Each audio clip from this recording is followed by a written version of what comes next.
Belakangan kita ketahui bahwa banyak dari data pribadi kita yang telah kita percayakan kepada pemerintah telah disebarluaskan.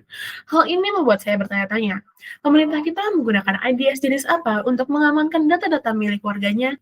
Apakah menggunakan IDS yang tradisional atau yang modern? Mungkin di sini saya dapat memberikan IDS dengan optimalisasi yang lebih baik, namun sebelum kita mulai ke dalam pembahasannya, izinkan saya untuk memperkenalkan diri. Perkenalkan, nama saya Helen Kiziana Fitrisiaan dengan NIM 2023-32035 dari Prodi Sistem Informasi. Di sini saya akan membahas mengenai tema serta judul dengan rumusan masalah, latar belakang, tujuan, manfaat, serta metode.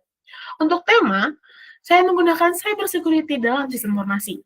Dan judul, seperti yang telah kita lihat sebelumnya, yaitu analisis komparatif, kinerja, dan strategi optimasi deep learning dalam Intrusion Detection System atau IDS untuk deteksi serangan jaringan modern. Sekarang mari kita masuk ke dalam pembahasannya.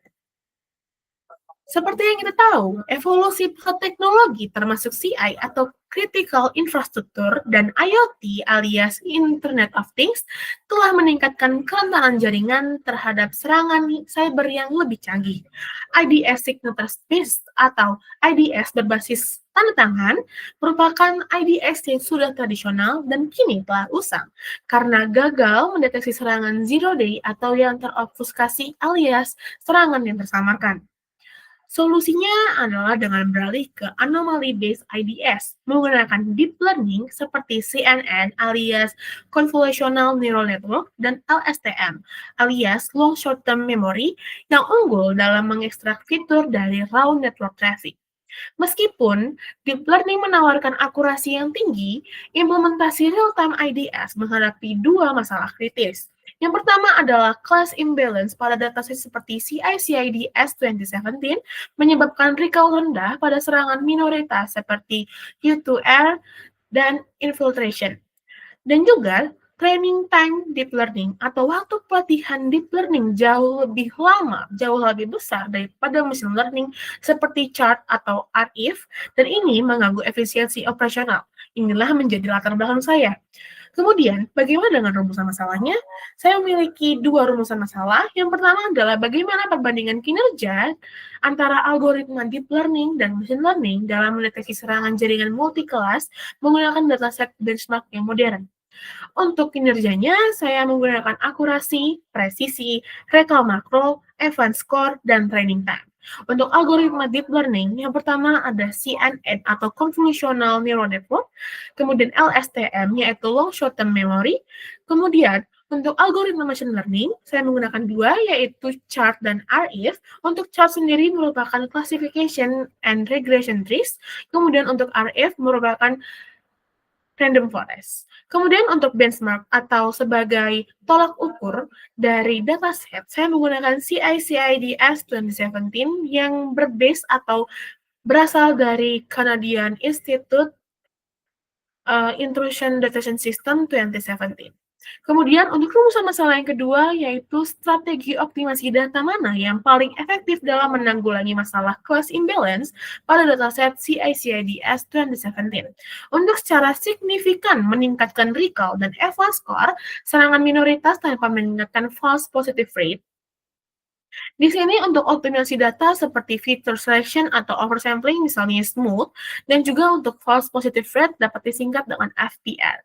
Untuk recall, F1 score, dan beberapa hal dari kinerja akan saya jelaskan di presentasi selanjutnya. Di sini saya hanya akan membahas sedikit-sedikit saja. Kemudian lanjut, kita akan ke tujuan.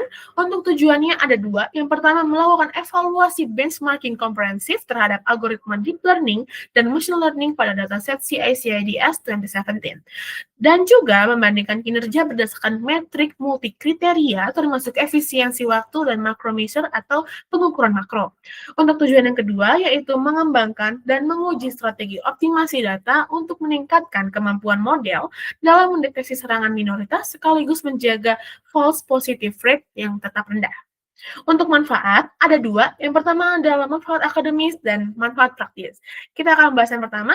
Manfaat akademisnya adalah menyediakan analisis komparatif yang terperinci dan terkini mengenai penerapan deep learning versus machine learning tradisional dalam intrusion detection system pada dataset modern yaitu CI/CD S2017. Hasil ini akan memperkaya literatur dengan menyoroti model dan metrik yang paling relevan untuk lingkungan data yang tidak seimbang atau imbalance data. Untuk manfaat praktisnya, yaitu menghasilkan rekomendasi model IDS, baik itu dalam deep learning atau machine learning, dan konfigurasi optimal yang terbukti efektif dalam mendeteksi serangan jaringan modern termasuk web attack dan DDoS, dengan waktu deteksi yang lebih efisien. Rekomendasinya dapat menjadi dasar purwarupa bagi pengembang sistem keamanan jaringan real-time. Kemudian, ada pun metode yang akan saya gunakan yaitu kuantitatif. Sebenarnya disarankan kuantitatif eksperimental, tapi di sini saya hanya akan menggunakan kuantitatif. Alasan saya menggunakan kuantitatif karena memungkinkan saya membandingkan model secara objektif dan mengukur seberapa baik sistem keamanan nantinya akan bekerja melalui angka-angka yang jelas seperti akurasi dan kemampuan mendeteksi serangan atau recall. Wah, ternyata sudah berada di ujung. Di sini saya ingin berterima kasih karena telah menyimak video saya. Mungkin di lain kesempatan saya akan menjelaskan lebih lengkap lagi mengenai proposal penelitian yang akan saya bahas. Selebihnya, saya mohon maaf jika ada salah kata atau salah penyebutan dan juga kurang jelasnya dalam menjelaskan. Terima kasih telah menyimak. Sampai jumpa di pertemuan selanjutnya. Bye-bye.